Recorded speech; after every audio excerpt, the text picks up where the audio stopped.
Kung isa kang whale sa crypto, like for example, meron kang more than $100,000 sa wallet mo or sa isang exchange, this is the time na ilipat mo siya sa OKX kasi meron siyang ongoing campaign for VIP users kung saan marami kang makukuha benefits. Ano mga benefits? Meron kang sariling manager, meron kang welcome gift na USDT, meron kang mga OKX merch, marami naghahanap nito, at kasali ka sa mga exclusive gathering ng mga OKX katulad dun sa pinuntahan ko sa Dubai, which is yung Alpha Traders Summit. Magkakaroon ka ng exclusive opportunities para makipag-collab sa OKX Ventures at yung parang VC ng OKX kung saan ito yung department ng OKX kung saan nag-i-invest sila ng mga projects, early crypto projects. So pwede kang magkaroon ng possible partnership with this or makipag-collaborate ka.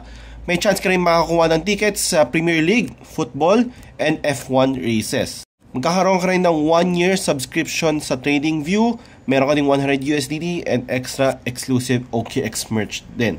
Katulad na sinabi ko kanina, ang minimum USDT na dapat meron ka para maging VIP ka sa OKX is 100,000. Siyempre, kung mas marami kang pera, mas mataas yung tier sa VIP mo. So if you're interested, punta ka lang sa bio ko, click mo tong link 3. Then, i-click mo tong VIP Plus Member Exclusive Campaign. Kailangan mo muna mag-register dyan bago mo ilipat yung funds mo para makuha mo yung mga benefits, prizes like yung tickets sa Premier League and sa F1.